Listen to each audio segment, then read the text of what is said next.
All right, welcome to The Explainer. Today, we're going to talk about something really important, a powerful legal tool that lets Connecticut towns take back control. It's called Home Rule, and it might just be the single most important key to giving your community its voice back. Okay, so let's just dive right in. You've seen it, right? A huge development suddenly goes up, or some new state mandate comes down from on high, and you're left wondering, does our town even have a say anymore? It's a really common feeling, but it's not the whole story. Yeah, there's this widespread belief out there that towns are just powerless, that they're at the mercy of these bigger outside forces. But here's the thing. The reality, and this is baked right into Connecticut's own constitution, is that your town has significant, legally backed power. It's not that the power is gone, it's just that for a lot of towns, it's been forgotten. So the big question is, how do towns tap into this hidden power? Well, the key is a legal principle that's been part of Connecticut law for decades, home rule. And honestly, you should think of it as your town's secret weapon. So what is home rule exactly? Let's break it down. Simply put, it's your town's fundamental right to govern itself. It's right there in the state constitution, and it basically says local communities are in charge of local issues. And for the state to step in and override that, a law has to be absolutely crystal clear about it. Any vagueness? Nope, doesn't cut it. And this is absolutely crucial to get. Home rule isn't just a suggestion or a nice idea. It's a constitutional boundary. It acts like a legal fortress, a protective wall around your town's right to make its own decisions for its own people. Okay, so this all sounds great in theory, right? But it's not just some abstract idea. It comes with a very real, practical, legal toolkit that towns can start using right now. And it's all built on 3 solid pillars of law. First up, and this is the big one, the constitutional shield. We're talking about Article 10th of the Connecticut Constitution. Think of it as the source code for home rule. It makes local self-government a core, non-negotiable principle of the state, something that just can't be brushed aside. The second tool? That's the statutory backbone. This is where the state legislature actually put meat on the bones of that constitutional promise. They passed laws that give towns specific, and I mean broad powers to act, all designed to protect the health, safety, and welfare of you, the residents. Let's zoom in on the 2 heavy hitters here. On one side, you have the Municipal Powers Act. Think of this as the town's all-purpose tool for protecting public safety and well-being. Then on the other side, you've got the Zoning Enabling Act. This is the precision tool. It gives towns exact control over land use, how it's developed, how dense it can be, and how to make sure growth actually makes sense.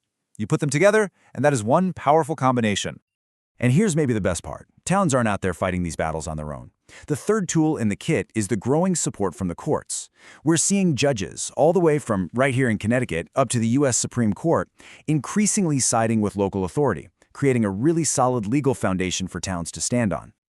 And just look at this. These are some huge game changers. That recent Loper-Bright decision, it completely levels the playing field. Towns are no longer automatically the underdog against state agencies in court.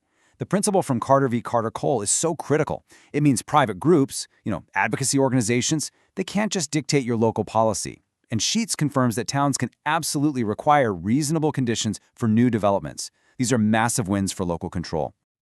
Okay, so we've established all this legal power exists. The million-dollar question now is, how do you actually use it? Let's get into a practical action plan, both for the folks in Town Hall and for the residents they represent. All right, for town governments, this is a pretty straightforward playbook. 4 steps. Step 1, adopt a formal home rule proclamation. You're basically planting a flag and affirming your constitutional powers. Step 2, pass a resolution that directs all your boards and commissions to uphold that authority. Step 3, enact an actual home rule ordinance to make it law. And Step 4 is where the rubber meets the road. You start using those statutes we talked about to review every major project. It's all about being proactive. But what if your local leaders don't act? What if they're dragging their feet? Well, this is where the power swings directly to you, the residents. Connecticut law gives you the ability to compel action. You can submit a lawful petition to force a special town meeting, which puts these critical issues right on the public agenda, whether officials want them there or not. And I really want to drive this point home. Your right to petition isn't a polite request. It is legally protected. Once a valid petition is submitted, the town selectmen are legally required to call that meeting. End of story. It's a powerful tool that makes sure government stays accountable to the people. So, let's pull all these threads together. Look, that feeling of being powerless, it's real, and a lot of people feel it. But the legal reality, well, that tells a completely different story. Your town is not powerless. Your town is sitting on a deep well of power. You've got the Constitution, you've got powerful state laws, you've got the courts backing you up, and ultimately, you have the power of the people to force action. These aren't just theories. These are real, existing tools just waiting to be used. And that really brings us to the final crucial question, doesn't it? The legal framework is there. The tools are in the toolkit, ready to go. The only question left is, how is your town going to use them? The power really is in your hands.